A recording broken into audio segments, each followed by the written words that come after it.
से सभी मसीह बहन भाइयों को जय मसीह की। आशा करती हूँ परमेश्वर की अनुग्रह के द्वारा आप सभी लोग सही सलामत हैं। हालेलुया। सो परमेश्वर का वचन हमें बताता है, भजन संहिता उसके 115 अध्याय वचन 16 में लिखा है कि स्वर्ग तो यहोवा का है, परंतु पृथ्वी उसने मनुष्य को दी है। हालेलुया।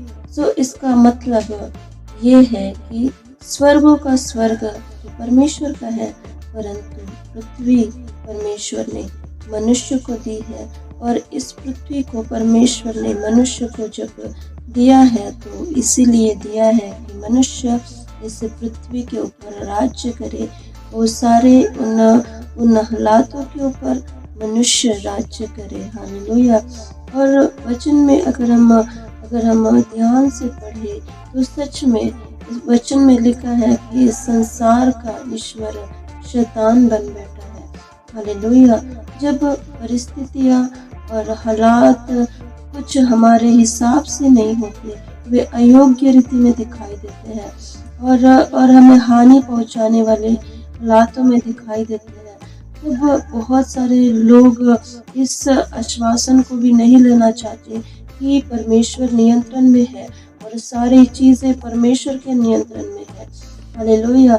वो खुदावंत का धन्यवाद करे। इस शब्द के द्वारा हो सकता है कि कई लोग वार्तालाप और विरोध करने का प्रयत्न कर सकते हैं, क्योंकि परमेश्वर जैसे दयालु है और अपने अनुग्रह के द्वारा परमेश्वर आज भी हमारी हर एक उन परिस्थितियों को, उन बुरी परिस्थितियों को परमेश्वर पूर्ण रूप से बदलकर हमारे लिए सब कुछ नया कर सकता है।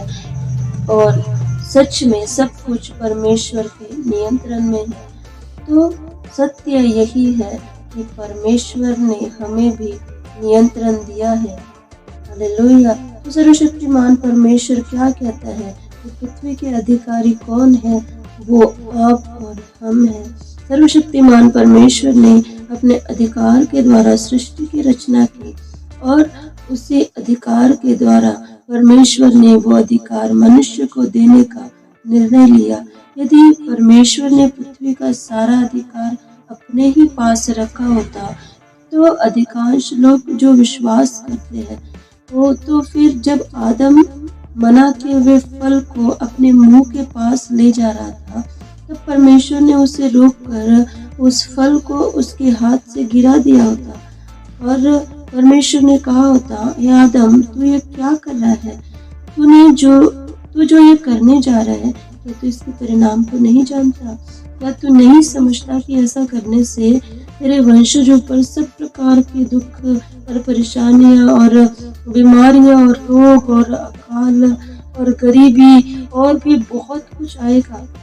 और यह अलग से बताने की आवश्यकता नहीं कि इसके साथ हमारी सूखा और जंगली जानवरों से उत्पन्न होने वाला खतरा भी आएगा। क्या तू नहीं जानता कि संपूर्ण सृष्टि एक भ्रष्ट अवस्था में हो जाएगी? और सबसे महत्वपूर्ण बात यह है कि संपूर्ण मानव जाति को स्वर्ग स्वतंत्र करने के लिए मुझे अपने पुत्र को भयानक मृत्यु सहने के लिए पृथ्वी पर भेजना पड़ेगा। परंतु परमेश्वर ने आदम को नहीं रोका, क्योंकि उसने पृथ्वी मनुष्य को वसीयत में दी है। हालेलुया।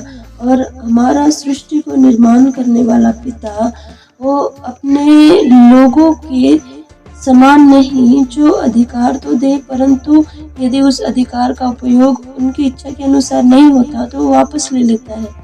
जब परमेश्वर ने कुछ दिया है तो वो सर्वदा के लिए दिया गया वरदान है। इसके विषय में और भी वचन बाइबल में लिखे हुए। रोमियो की पत्री उसका 11 अध्याय वचन 29। परमेश्वर अपने वरदानों से और अपने बुलाहट से कभी पीछे नहीं हटता। हालेलुया। इस प्रकार पृथ्वी, यह सारी पृथ्वी परमेश्वर की है और वह ही परमेश्वर ही इस पृथ्वी का मालिक है, परंतु उसने इसे मनुष्य को रहने के लिए दी है। और जब उसने हमें उत्पन्न किया और पृथ्वी का यह होम टाउन हमें रहने के लिए दिया, तब उसने क्या कहा, ध्यान से सुने। उत्पत्ति उसका 1 अध्याय वचन 27 और 28। तब परमेश्वर ने मनुष्य को अपने स्वरूप में उत्पन्न किया और अपने ही स्वरूप के अनुसार परमेश्वर ने उसको उत्पन्न किया। नर और नारी करके परमेश्वर ने मनुष्य की सृष्टि की और उसने उन्हें आशीष दी और उनसे कहा, फूलो, फलो और पृथ्वी में भर जाओ और उसको अपने वश में कर लो और सब पर अधिकार रखो। हालेलुया। तो परमेश्वर ने अपने बड़े इस होम टाउन का अधिकारी हमें बना दिया है। परमेश्वर नहीं परंतु आप और मैं इस पृथ्वी के जीवन के अधिकारी हैं। हालेलुया। तो इस वचन के द्वारा खुदावन परमेश्वर आप सभी लोगों को बहुत बहुत ब्लेस करें। Amen. God bless you all.